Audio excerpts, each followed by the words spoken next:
Hello नमस्कार दोस्तों, स्वागत है आप सबका हमारे YouTube चैनल में। और हम लोग कर रहे थे यहाँ पर इंग्लिश के लिए कुछ क्लासेस, जिसमें क्लास 12 की एग्जामिनेशन में थोड़े कम टाइम बचे हुए हैं, तो मैं एक क्रैश कोर्स लेके आया हूँ, आप सबको पता है। और डे 1 उसका बहुत अच्छा गया है, अच्छा रिस्पॉन्स भी रहा है।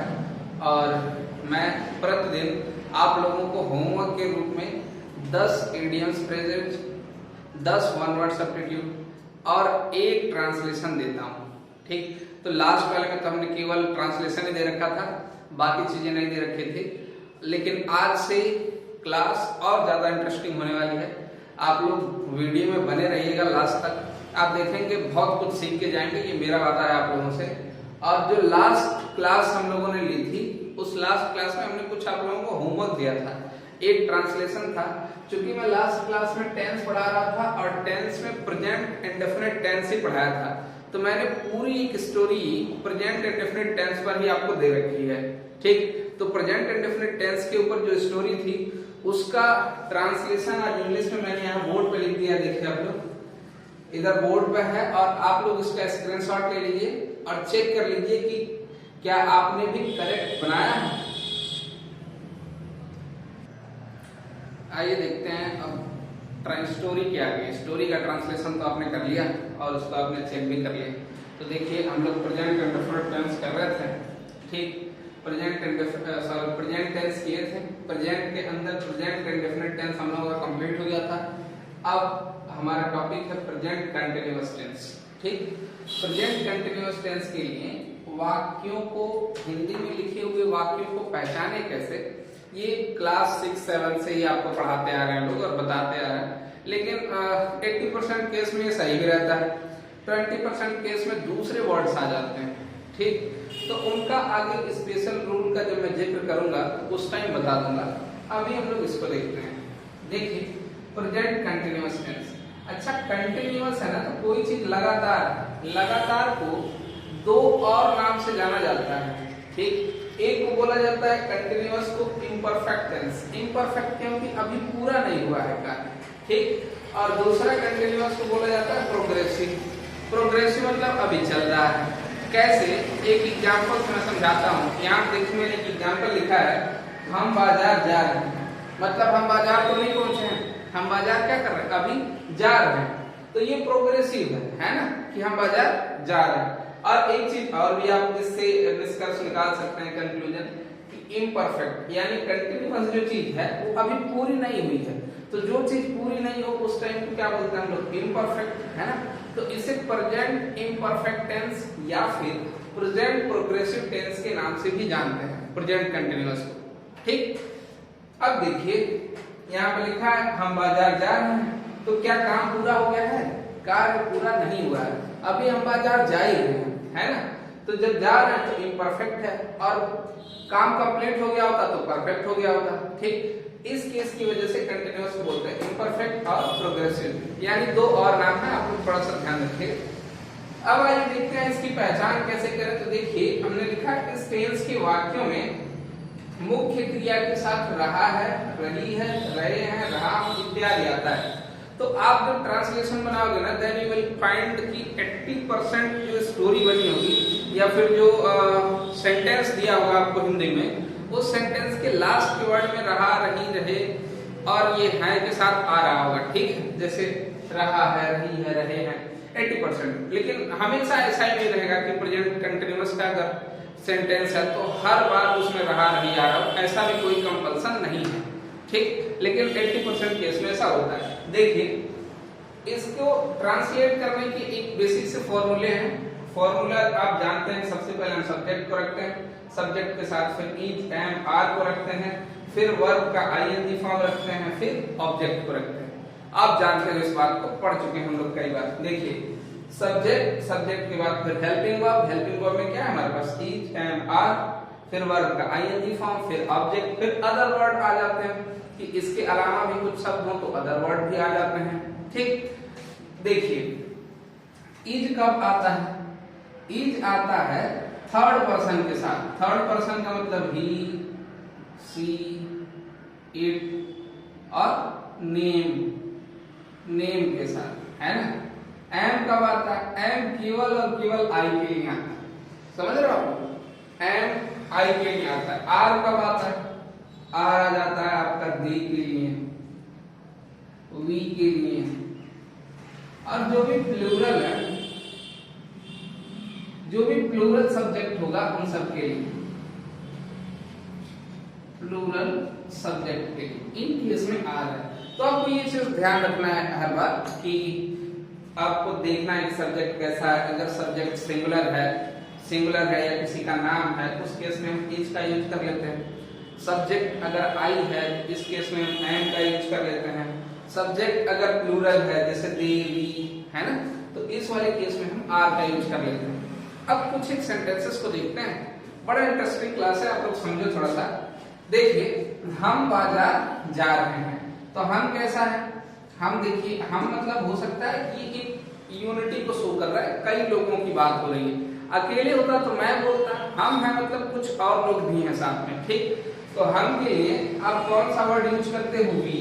तो हम के लिए आप लिखोगे वी, मैं भी लिख दिया वी, है ना। उसके बाद देखिए, वी के साथ वर्ब का कौन सा फॉर्म लगेगा? आप देखिए, वी के साथ मैंने लिखा है यहाँ पे आर लगेगा, तो लगा दीजिए वी आर। तो सब्जेक्ट, फिर हेल्पिंग वर्ब, तो सब्जेक्ट आ गया वी, फिर हेल्पिंग वर्ब आ जाएगा आपका आर, ठीक। उसके बाद वर्ब का आईएनजी फॉर्म, तो वर्ब कहाँ है भाई? वर्ब क्या है? वर्ब है जाना, ठीक, जा रहे हैं, जाना वर्ब है, तो जाना के लिए आ जाता है वो, ठीक। और देखिए वर्ब का कौन सा फॉर्म लगेगा? आईएनजी, तो आईएनजी जोड़ दीजिए, तो हो गया वी आर गोइंग। कहाँ जा रहे हैं भाई? ऑब्जेक्ट बताइए कहाँ जा रहे हैं? तो गोइंग टू मार्केट, ठीक। हम कहाँ जा रहे हैं? तो हम बाजार जा रहे हैं। We are going to market.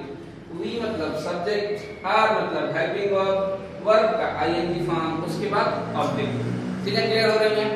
उम्मीद है आप सबको बहुत अच्छे से क्लियर हो रही होंगी। आइए देखते हैं दूसरे सेंटेंस को। दूसरा लिखा है कि मैं तुम्हारे साथ खेल रहा हूं, मैं तुम्हारे साथ खेल रहा हूं। तो सबसे पहले हमें किसको ढूंढना है? सब्जेक्ट को। सब्जेक्ट क्या है? मैं। तो मैं के लिए आप लगा दीजिए आई, ठीक, मैं के लिए लगा दीजिए आई। उसके बाद देखिए, मैं, आई के बाद क्या आना चाहिए? हेल्पिंग वर्ब आना चाहिए। तो आई के साथ हेल्पिंग वर्ब क्या आता है? एम, तो लिख लीजिए आई एम। उसके बाद क्या आता है भाई? सब्जेक्ट आ गया, हेल्पिंग वर्ब आ गया, अब क्या आएगा? अब आएगा वर्ब। तो वर्ब का फर्स्ट फॉर्म में आईएनजी लगाना है। वर्ब क्या है? खेल रहा है। खेलने की इंग्लिश क्या होती है? प्ले, है ना। और प्ले के साथ क्या लगाओगे आप? आईएनजी, तो ये हो जाएगा प्ले, क्योंकि वर्ब का आईएनजी फॉर्म होना चाहिए। तो देखिए, आई एम प्लेइंग किसके साथ भाई?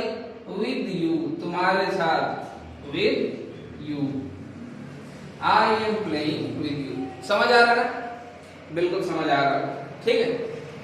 ये सेंटेंस था, मैं तुम्हारे साथ खेल रहा हूं। तो मैंने इस सेंटेंस में सबसे पहले ढूंढा सब्जेक्ट को। सब्जेक्ट है मैं, और मैं के लिए आ गया आई। देखिए यहाँ सब्जेक्ट है, सब्जेक्ट आई आ गया, फिर हेल्पिंग वर्ब है, आई के लिए एम आ गया, फिर क्या? वर्ब का आईएनजी फॉर्म, तो वर्ब आ गई प्लेइंग। उसके बाद क्या आ गया? ऑब्जेक्ट को विद यू, ठीक, करेक्ट। आगे बढ़ते हैं दूसरे सवाल, दूसरे सेंटेंस पर। ये सेंटेंस दे रखा है, वह एक गाना गा रही है, वह एक गाना गा रही है। आइए देखते हैं, इसमें लिखा है सी। सब्जेक्ट सबसे पहले ढूंढते हैं। सब्जेक्ट क्या है? सब्जेक्ट यहाँ पे दे रखा है सी, तो हमने यहाँ पे वर्ड यूज कर लिया सी। उसके बाद क्या है? वर्ब, हेल्पिंग वर्ब लीजिए, तो सी के साथ आ जाता है इज, सी इज। उसके बाद इसका वर्ब क्या है? वर्ब है सिंगिंग, तो हम लिख देंगे singing, singing a song. She is singing a song, ठीक, कोई दिक्कत? इसको समझ लीजिए। अब आपको पता है कि प्रेजेंट कंटिन्यूअस टेंस को भी 4 भागों में बांटा गया है, ठीक। जैसे affirmative sentence, negative sentence, interrogative sentence और इंट्रोगेटिव नेगेटिव सेंटेंस। तो आइए एक एक करके उन चीजों को समझते हैं। देखिए, प्रेजेंट कंटिन्यूअस टेंस का अफर्मेटिव सेंटेंस 4 होता है, affirmative, negative, interrogative, interrogative, negative. तो पहला लेके आता है अफर्मेटिव, ठीक है। इसके बाद हम लोग अगला करेंगे। ये अफर्मेटिव है, इसके लिए फॉर्मूला देखिए आप, सब्जेक्ट है, इज एंड आर है, वर्ब का आईएनजी फॉर्म है प्लस ऑब्जेक्ट। इसके कुछ एग्जांपल लेते हैं और ट्रांसलेट करते हैं। देखिए लिखा है राम घर जा रहा है, तो हमें सबसे पहले किसको ढूंढना चाहिए? सब्जेक्ट को। सब्जेक्ट क्या है? राम। तो मैं यहाँ पे लिख देता हूँ राम, ठीक। उसके बाद क्या रखना चाहिए? Helping verb is am are, तो राम के साथ क्या लिखा है? इज, राम इज, ठीक है।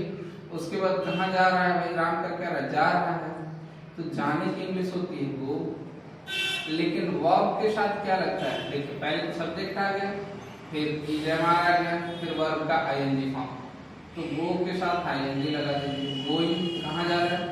Ram is going to home, कहाँ जा रहा है? राम घर जा रहा है, ठीक। गोइंग टू होम, क्लियर हो गया? सब्जेक्ट, फिर आईएनजी, सॉरी फिर हेल्पिंग वर्ब, फिर वर्ब का आईएनजी फॉर्म, फिर ऑब्जेक्ट। दूसरे सेंटेंस को देखते हैं। मैं खेल रहा हूं, मैं क्या है? सब्जेक्ट। सबसे पहले सब्जेक्ट को लाइए, सब्जेक्ट है आई, आई के साथ इसमें से क्या आता है? एम आता है, तो लिख लीजिए एम, आई एम। उसके बाद वर्ब का आईएनजी फॉर्म, वर्ब क्या है? खेलना, तो I am playing, playing, I am playing, बस कंप्लीट हो। मैं खेल रहा हूँ, आई एम प्लेइंग, सब्जेक्ट आया, हेल्पिंग वर्ब आया, वर्ब का आईएनजी फॉर्म हो गया, ठीक। I am playing. उसके बाद देखो तीसरा सेंटेंस लीजिए। वह कुत्ते को प्यार कर रहा है, वह कुत्ते को प्यार कर रहा है, तो सबसे पहले सब्जेक्ट को पढ़ी, सब्जेक्ट कौन है? वह, तो वह को लिख दिया ही के साथ हेल्पिंग वर्ब क्या आता है? इज, तो आपने लगाया इज। उसके बाद वर्ब का आईएनजी फॉर्म, जिसमें वर्ब क्या है? प्यार करना, तो प्यार का इंग्लिश होता है लव, और उसमें आईएनजी जोड़ दीजिए, लविंग। किससे कर रहा है भाई? ऑब्जेक्ट क्या है? कुत्ते से कर रहा है, तो लविंग द डॉग, ठीक। He is loving the dog. ऐसे अफर्मेटिव सेंटेंस आपको दिए रहेंगे, इस फॉर्मूले को बेस मान के और पूरे जितने भी सेंटेंस दिए रहे आप उसको आसानी से ट्रांसलेट कर सकते हैं, ठीक। अब देखते हैं हम लोग नेगेटिव। देखिए नेगेटिव सेंटेंस की बात आ गई है, और नेगेटिव सेंटेंस में हमने उसका फॉर्मूला लिखा है। सबसे पहले फॉर्मूला होता है subject plus helping verb plus not plus verb का आईएनजी फॉर्म प्लस ऑब्जेक्ट, ये उसका फॉर्मूला होता है। अब इसी फॉर्मूले पर इस सब सेंटेंस को ट्रांसलेट करना है। देखिए पहला अगर हम ट्रांसलेशन देखें तो हमें सबसे पहले क्या आना चाहिए? सब्जेक्ट। तो इसका सब्जेक्ट क्या है? सब्जेक्ट राम है, तो हम लिख लेंगे राम, ठीक। उसके बाद क्या होता है? इज एम आर, तो आप राम के लिए क्या लोगे? इज लोगे, इज आ जाएगा सब्जेक्ट के साथ, हेल्पिंग वर्ब आ गया। अब क्या है? नॉट। नेगेटिव सेंटेंस में इसके तुरंत बाद आता है नॉट, तो राम इज नॉट। उसके बाद वर्ब का आईएनजी फॉर्म, वर्ब क्या है? वर्ब है जा रहा है, तो जाने की इंग्लिश क्या होती है? गो, और आईएनजी आप ऐड कर दोगे तो गोइंग, है ना। Ram is not going to, कहाँ नहीं जा रहा है भाई? घर नहीं जा रहा है, तो Ram is not going to home, ठीक। अब देखिए पहले सब्जेक्ट, तो सब्जेक्ट आया, हेल्पिंग वर्ब तो हेल्पिंग वर्ब आया, नॉट तो नॉट आया, वर्ब का आईएनजी फॉर्म तो वर्ब का आईएनजी फॉर्म, ऑब्जेक्ट तो ऑब्जेक्ट आ गया। कोई दिक्कत? बिल्कुल सिंपल है भाई, कोई टेंशन वाली बात ही नहीं है। वैसे आप लोगों को ये पता भी है। देखिए मैं लिख नहीं रहा हूं, तो मैं इसमें क्या, इसको इस फॉर्मूले पर लीजिए, इस फॉर्मूले पर, फॉर्मूले पहले क्या है? सब्जेक्ट, तो इसमें तो सब्जेक्ट को पढ़िए, मैं सब्जेक्ट तो आई। उसके बाद क्या आएगा? आई के साथ एम आता है, एम। उसके बाद आई हो गया, एम हो गया, अब क्या आएगा? नॉट, नॉट आ गया नेगेटिव लिखना। उसके बाद क्या आएगा? वर्ब का आईएनजी फॉर्म, वर्ब क्या है? लिखना, तो लिखने का आईएनजी फॉर्म लिख दीजिए, WRITING, writing, and I am not writing, बस कंप्लीट हो गया सेंटेंस। मैं लिख नहीं रहा, ठीक। Subject helping verb not verb का ING form, subject helping verb not verb का आईएनजी फॉर्म, और ऑब्जेक्ट चूंकि है नहीं तो ऑब्जेक्ट हमने रहने दे दिया, ठीक। अब देखिए ये है वह कुत्ते से प्यार नहीं कर रहा है, तो इसको लिखेंगे हम ही। देखिए सब्जेक्ट आ गया ही, हेल्पिंग वर्ब क्या आएगा? इज, तो आ गया ही इज। उसके बाद इज के बाद क्या है? नॉट, तो हमने लिख दिया नॉट। उसके बाद क्या है वर्ब का आईएनजी फॉर्म, तो वर्ब देखिए वर्ब का मतलब है प्यार, तो इसको लिखेंगे लविंग। इज नॉट लविंग किसको भाई, ऑब्जेक्ट क्या होता है डॉग, तो लिख देंगे he is not loving the dog. बहुत सिंपल है भाई, कुछ नहीं करना है। ठीक, देखिए ये इसका फॉर्मूला रहा, इसी फॉर्मूले पर इन सभी सेंटेंस को मैंने ट्रांसलेट कर दिया। चलिए देखते हैं अब इंट्रोगेटिव सेंटेंस। दो तो हमने कर लिया, अफर्मेटिव सेंटेंस, नेगेटिव सेंटेंस। अब बारी है इंट्रोगेटिव सेंटेंस। तो इनको कैसे ट्रांसलेट करोगे आप? ठीक, इनके लिए देखिए एक फॉर्मूला लिखा है बहुत अच्छा सा, कि WH फैमिली का वर्ड लिखेंगे, फिर इज एम आर, फिर सब्जेक्ट, फिर वर्ब का आईएनजी फॉर्म, फिर ऑब्जेक्ट। ठीक, कौन सा भाई WH फैमिली, फिर इज एम आर, फिर सब्जेक्ट, फिर वर्ब का आईएनजी फॉर्म, फिर ऑब्जेक्ट। देखिए इसमें लिखा है तुम क्या सोच रहे हो, तो WH फैमिली से क्या है, WH फैमिली से देखिए ये वर्ड आ रहा है क्या, तो क्या को पहले लेके आइए कि WH फैमिली पहले ढूंढना है, तो क्या है, तो हम लिखेंगे व्हाट। ठीक, व्हाट बन गया। उसके बाद देखिए व्हाट के तुरंत बाद हमें क्या लगाना चाहिए, इज एम आर। ठीक, लेकिन इज एम आर किसके हिसाब से डिसाइड होता है, सब्जेक्ट के हिसाब से। तो सब्जेक्ट देखिए इसमें तुम है, तो हम क्या लेंगे, व्हाट के साथ लेंगे आर। ठीक, देखिए व्हाट हो गया, फिर आर हो गया, फिर सब्जेक्ट, व्हाट हो गया, फिर आर हो गया, सब्जेक्ट क्या है तुम, और ने लिख दिया यू, व्हाट आर यू सोच रहे हो। देखिए WH family helping verb, subject, verb का ING form. WH family helping verb, subject और वर्ब का आईएनजी फॉर्म। तो वर्ब क्या सोचना, तो लिख लीजिए thinking, what are you thinking. ठीक, ये पहला सेंटेंस हो गया, व्हाट आर यू थिंकिंग। इसको आराम से ट्रांसलेट करिए। अब आइए दूसरे क्वेश्चन को देखते हैं। लिखा है वह कौन सा खेल खेल रही है, वह कौन सा खेल खेल रही है। तो इस केस में आप देखेंगे ना, तो यहां से लेके यहां तक क्वेश्चन। ठीक है, क्वेश्चन कहां से कहां तक, कौन सा खेल, तो कौन सा खेल के WH फैमिली का आ जाएगा विच गेम, विच गेम। ठीक, ये हो गया। उसके बाद क्या आएगा, इज एम आर, उसके बाद सब्जेक्ट। खेल कौन रहा है, वह के लिए क्या आएगा, इज एम आर में से क्या आएगा, इज, तो विच गेम इज, वह के लिए आप ले आओगे सी, क्योंकि सब्जेक्ट है। Which game is she, sorry, which game is she खेल रही है। देखिए ये WH हो गया, ये इज एम आर हो गया, ये सब्जेक्ट हो गया सी, वर्ब का आईएनजी फॉर्म तो प्ले है, तो क्या हो जाएगा, PLAY, which game is she playing, which game is she playing. Complete हो गया है। देखिए बहुत सिंपल सा है, इसी पे रखना है, बिल्कुल फॉर्मूला लिख दिया, उसी पे बेस्ड है सारी चीजें। यहाँ पे आपको रखना है पहले WH, फिर इज एम आर, फिर सब्जेक्ट, फिर वर्ब का आईएनजी फॉर्म, फिर ऑब्जेक्ट, ये सारे वर्ड्स हैं। ठीक, और इस पे मैंने दो सेंटेंस करके देख लिया। तीसरा सेंटेंस देखिए एक आता है, क्या राम घर जा रहा है। तो जब ऐसा सेंटेंस आता है ना, तो इस केस में हम क्या करते हैं, WH फैमिली को यहाँ पर नहीं दिखाते हैं, केवल इज एम आर से स्टार्ट कर देते हैं सेंटेंस को। ठीक, WH फैमिली को नहीं दिखाते हैं कभी भी जब सेंटेंस की शुरुआत में ही क्या लगा, इस वाले केस में। अच्छा क्यों करते हैं, इसके पीछे भी एक कारण है। जैसे मान लीजिए कोई भी सेंटेंस हो, अगर कोई भी क्वेश्चन मार्क्स वाले सेंटेंस हो और सवाल पूछा गया हो आपसे, और यदि आप उस सवाल का जवाब बिल्कुल एक शब्द यानी हाँ और ना में देने के योग्य है, तब आप क्या वाला सेंटेंस, ऐसा सेंटेंस बनाते हैं और इसमें आप WH नहीं डिनोट करते, इज एम आर से सेंटेंस को शुरू कर लेते हैं। लेकिन इस वाले केस में आप देखेंगे कि हाँ और ना में आंसर नहीं कर पाओगे। जैसे यहाँ देखिए, क्या राम घर जा रहा है, तो आप बोल सकते हो नहीं जा रहा, नहीं, या फिर ये बोल सकते हो हाँ। देखिए क्या राम घर जा रहा है, तो आप बोलेंगे नहीं, या फिर बोल देंगे हाँ। सेंटेंस का आंसर हो गया। अगर इसका आंसर करना हो तो वह कौन सा खेल खेल रही है, तो अगर आपको नहीं पता है फिर भी आप बोलोगे पता नहीं, और अगर पता है जैसे वॉलीबॉल खेल रही तो आप बोलोगे वॉलीबॉल खेल रही। तो हाँ और ना में तो जवाब हुआ नहीं, पता नहीं है तब भी आपने 2 वर्ड बोल दिए, है ना। तो एटलीस्ट 2 या 3 वर्ड की जरूरत पड़ती है। तो जिन स्टेटमेंट को आप ध्यान दीजिए और जिस स्टेटमेंट का आंसर यदि आप एक वर्ड हाँ और ना में दे सकते हैं, उस टाइम पे ये फॉर्मूला यूज कीजिए। वो ऐसे सेंटेंस होंगे उस टाइम हम WH का यूज नहीं करेंगे, ठीक है, WH फैमिली का यूज नहीं करेंगे।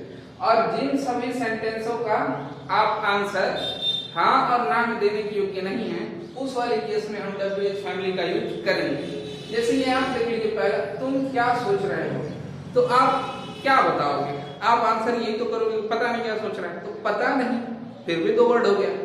और आपको पता है क्या सोच रहा है कि वो स्कूल जाने के बारे में सोच रहा है या खेल के बारे में सोच रहा है, तो वो भी बताओगे तो आपको 2 से ज्यादा वर्ड की आवश्यकता होगी, ठीक। ऐसे केस में आप थोड़ा सा गौर करेंगे तो आपको आइडिया लग जाएगा कि मैं क्या कहना चाहता हूँ। सिंपल सी बात है, किसी भी क्वेश्चन का आंसर अगर आप हाँ और ना में दे सकते हैं तो उस टाइम WH फैमिली का यूज नहीं करना है, आपको सिर्फ इस टाइम आर से सेंटेंस को स्टार्ट कर लेना है।